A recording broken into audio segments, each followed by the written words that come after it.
Bienvenue sur Africa 24 pour cette nouvelle édition de l'Africa Tonight. Voici les titres de l'actualité. Au Cameroun, plusieurs partis de l'opposition s'unissent au sein d'une coalition afin de présenter un candidat unique à l'élection présidentielle à venir. L'avocat Akere Mouna a ainsi été désigné candidat de l'opposition.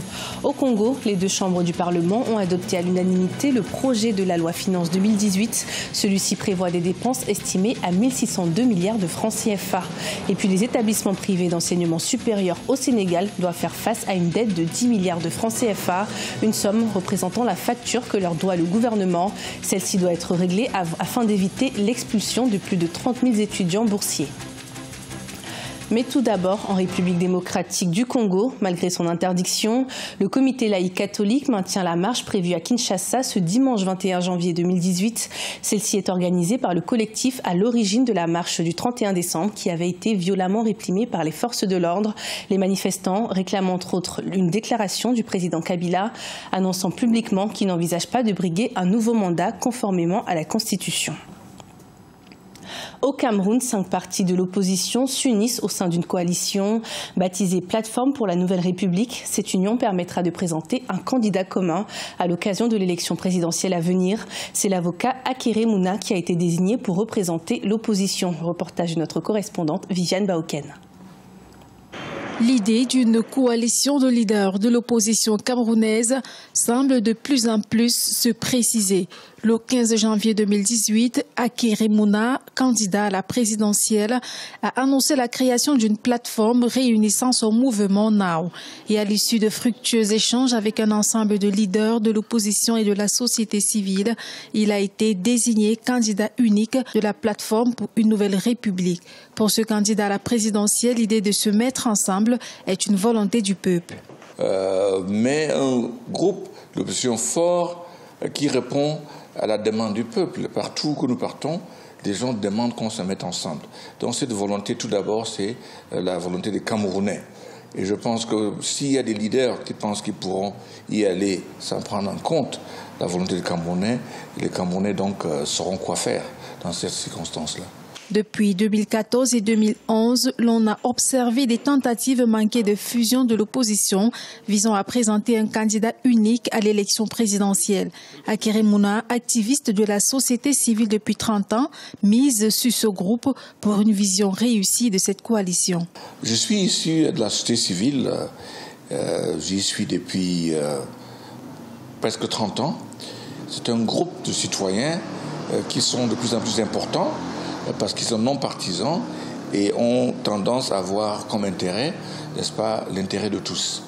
C'est pour ça que j'ai tenu que dans cette plateforme, n'est-ce pas, participent, n'est-ce pas, les membres de la société civile, et que je considère comme étant une frange très importante dans cette campagne qui devra nous mener vers la Nouvelle République. À 9 mois de l'élection présidentielle au Cameroun, la période des grandes manœuvres semble avoir commencé au sein de l'opposition.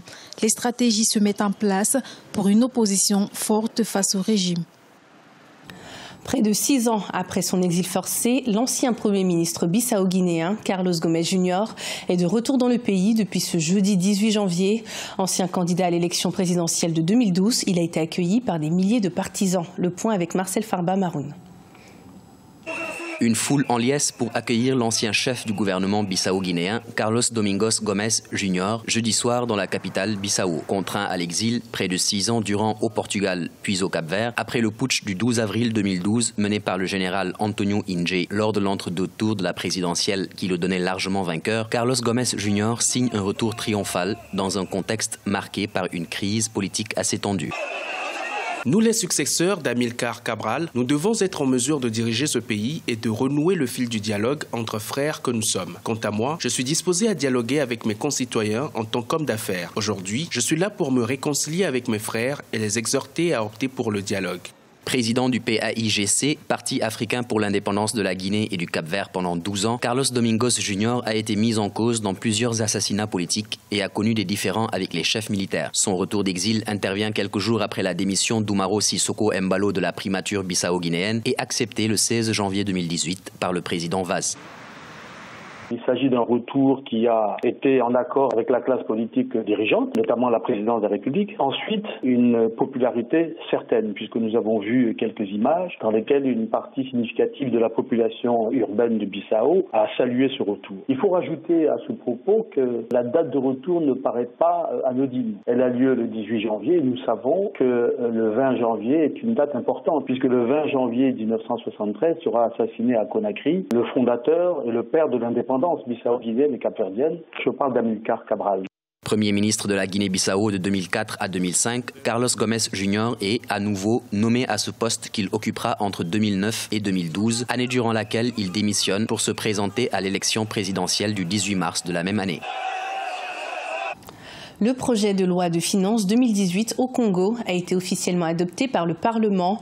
Celui-ci prévoit des recettes qui s'élèvent à environ 1602 milliards de francs CFA et des dépenses estimées à 1383 milliards de francs CFA. Un budget qui est conforme aux recommandations du FMI. Le point avec notre correspondant Deva Panzou. Votée en première lecture par les députés mercredi 17 janvier, la loi de finances 2018 a été adoptée en deuxième lecture un jour plus tard par le Sénat. Arrêté en recettes à 1602 milliards de francs CFA environ et en dépenses à 1383 milliards de francs CFA, ce budget présente un excédent budgétaire prévisionnel de 219 milliards de francs CFA. Un excédent qui se dégagerait de la croissance du secteur pétrolier. Il y a une amélioration des recettes pétrolières par rapport à l'année dernière, mais ce qui, malheureusement, n'améliore pas la situation globale, étant donné que la part du capital de la dette qu'il faille rembourser sur cette année 2018 est passée en un peu plus de 300 milliards à près de 1000 milliards, ce qui obère tous les efforts, toutes les améliorations qu'on aurait pu observer aussi bien au niveau des recettes pétrolières, et en même temps que du côté des recettes fiscales. On note dans ce budget une baisse des recettes fiscales de 31 milliards de francs CFA. En 2018, les recettes sont estimées à 737 milliards de francs CFA contre 769 milliards en 2017. Cependant, les recettes pétrolières s'élèvent à 749 milliards de francs CFA contre 391 milliards en 2017, soit une augmentation de 357 milliards de francs CFA. Il apparaît à peu près 350 à 400 milliards d'une part de recettes qui n'apparaît pas dans ce budget, alors que la prévision de la production générale sur cette année-là a rapporté la moyenne de pourcentage que le Congo en général peut tirer de la production pétrolière, autour de 35% globalement. Les parlementaires congolais ont suggéré que le budget 2018 supporte les frais liés au statut du chef de l'opposition à hauteur d'1 milliard de francs CFA, le même montant à l'assistance des populations déplacées du département du Pôle. Ce budget a été fortement influencé par les négociations entre le gouvernement et le FMI, en décembre 2017, dont le pays espère un plan triennal 2018-2020. Au Sénégal, les établissements privés d'enseignement supérieur font face à une situation financière délicate. En effet, le gouvernement doit leur rembourser une dette estimée à 10 milliards de francs CFA pour l'année académique 2016-2017. 30 000 étudiants boursiers sont menacés d'expulsion si cette dette n'est pas remboursée dans les plus brefs délais.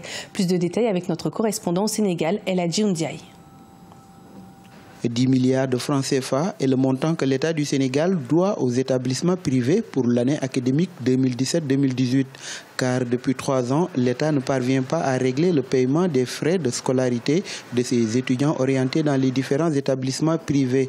Étranglés financièrement par ces 2 ans d'arriérés, ces établissements privés menacent ainsi d'expulser 30 000 étudiants en situation irrégulière. Depuis 3 ans, l'État du Sénégal refuse, à mon avis, de payer correctement les factures. En 2014-2015, il y a certaines écoles déjà à qui on doit encore 25% de la facture. Et sur l'année 2016-2017 qu'on vient de boucler, l'intégralité de la facture, on parle de la moitié, mais pas du tout. Les écoles n'ont reçu aucune somme dans la totalité de la facture de 2016-2017. Et nous sommes à mi-parcours de 2017-2018 et rien n'a été encore versé à nos écoles.